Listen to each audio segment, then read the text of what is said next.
in 1950, the Tibetan people have struggled to maintain their culture, religion, and autonomy in the face of an escalating pattern of repression by Chinese authorities. In recent years, despite an alarming rise in forced population transfers and other crimes against the Tibetan people, Tibet's leaders, particularly those in the Tibetan government in exile, have done remarkable work to keep hope alive among their countrymen. In 2021, the election of SIKYONG saw 77% turnout, a number that, quite honestly, we're jealous of here in the United States. It was the highest turnout in the history of the government in exile and a powerful sign of the yearning for democracy within Tibet. Since taking office, SIKYONG has worked to counter Chinese influence and mobilize Tibet's allies to speak up against the suppression of cultural identity within Tibet. In recognition of those efforts, it's my honor to present the 2024 Democracy Service Medal to SIKYONG Penpa Tsering on behalf of the National Endowment for Democracy. SIKYONG Tsering, please join us on stage. SIKYONG Penpa Tsering is the second democratically elected head of the Central Tibetan Administration. He has dedicated his life to fighting for the rights of the Tibetan people and safeguarding the culture of Tibet as a civil society leader and speaker of the Tibetan parliament in exile.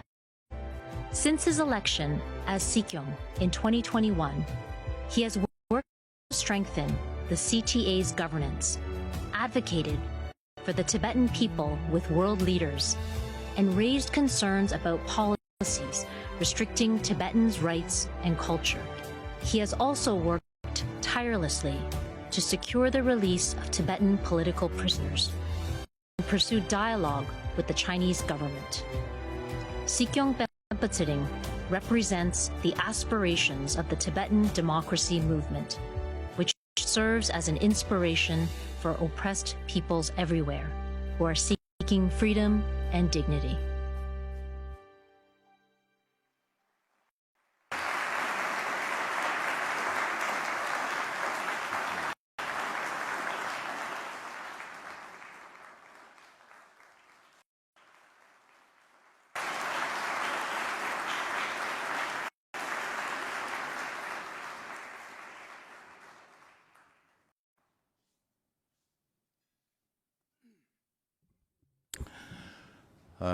Excellencies, dignitaries, ladies and gentlemen, I can see Speaker Pelosi has arrived here already.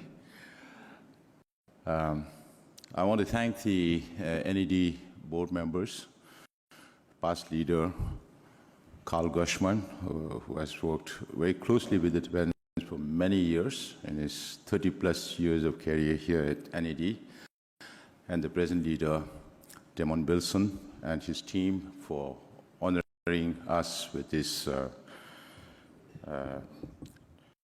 service medal. My name is Penpa, as you must have heard. Penpa is a very simple name in Tibetan. It's just P-E-N plus P-A, means Saturday, because I know I was born on a Saturday. I don't know the year, I don't know the month, because those days there were no records in the exiled community. So I also want to congratulate all the honorees that the NED honored tonight, and over the years they have been honoring. I am a very ordinary person. I just try to follow His Holiness' wisdom. Whatever we have today, we owe it to His Holiness the Dalai Lama. He is the architect, he is the spirit behind everything that we are now or what we have today. I personally have not contributed as much as you would have hoped I had. It's just 30 years of my service for the Tibetan people, And this award is for the people I serve, for the Tibetan people, for the Central Tibetan administration. I just want to inform you that perhaps we are the only government in exile with a fully functional democratic polity. Those of you who have been to Dharamsala have seen, witnessed the institutions that we have, our cabinet, our Supreme Justice Commission, the Parliament, and the 3 autonomous bodies of Election Commission, Auditor General's Office, and Public Service Commission. We have a cabinet with 7 ministries in India, and it's all thanks to the Indian government and the support that we receive from the US government. The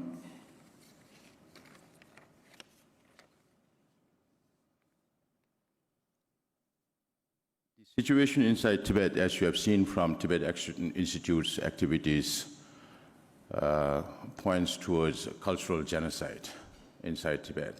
Because China, when the whole world is moving towards multiculturalism, China is the only country that's moving towards uniculturalism at the expense of identities of all the nationalities inside China, whether it's the Mongols or the Uyghurs or the Tibetans. Our Hong Kong friends are also here. Taiwan is also suffering because of China. So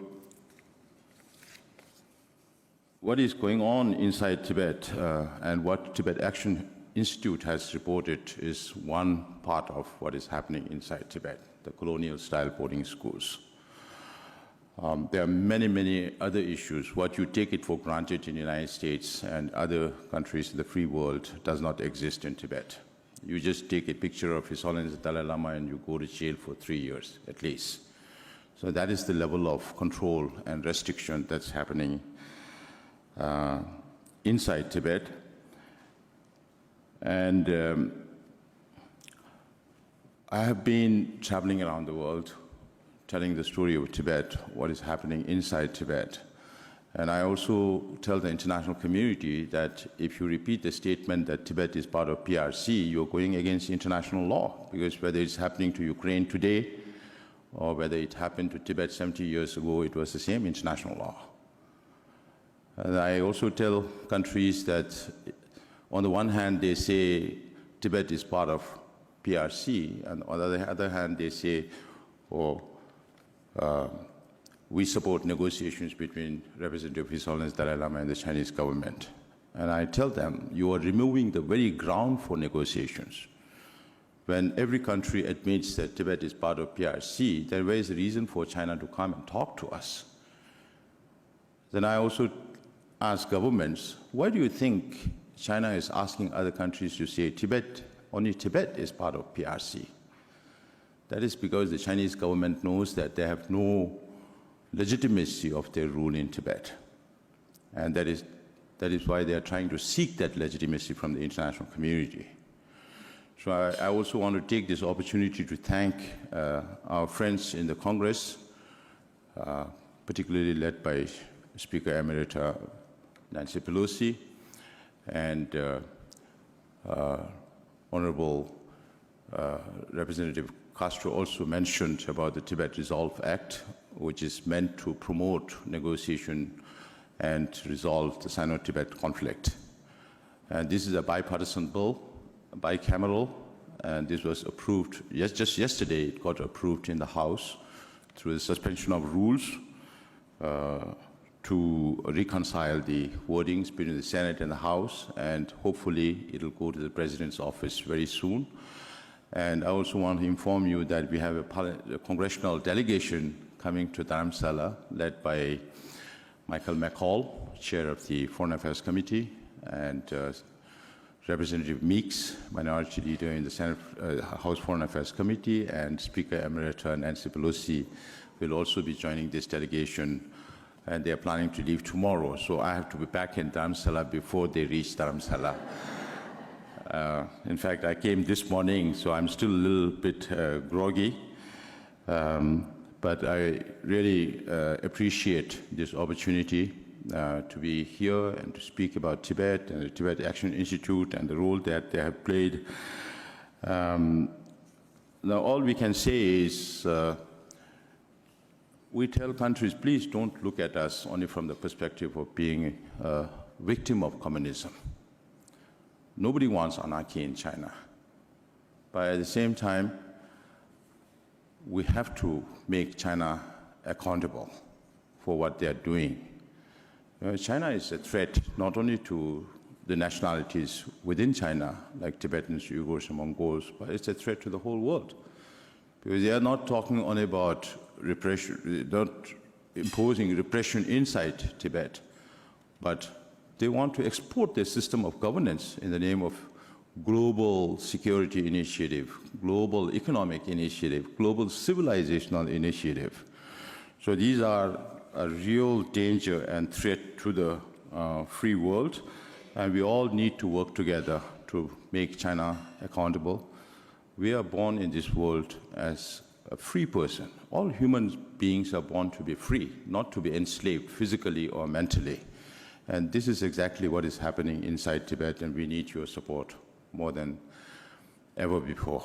And thank you again for honoring us with this award. And I received this very humbly on behalf of all the Tibetans inside Tibet and outside Tibet, and on behalf of all my colleagues who are in Dharamsala, because democracy doesn't happen because of one person. It happens because of everybody. Thank you very much.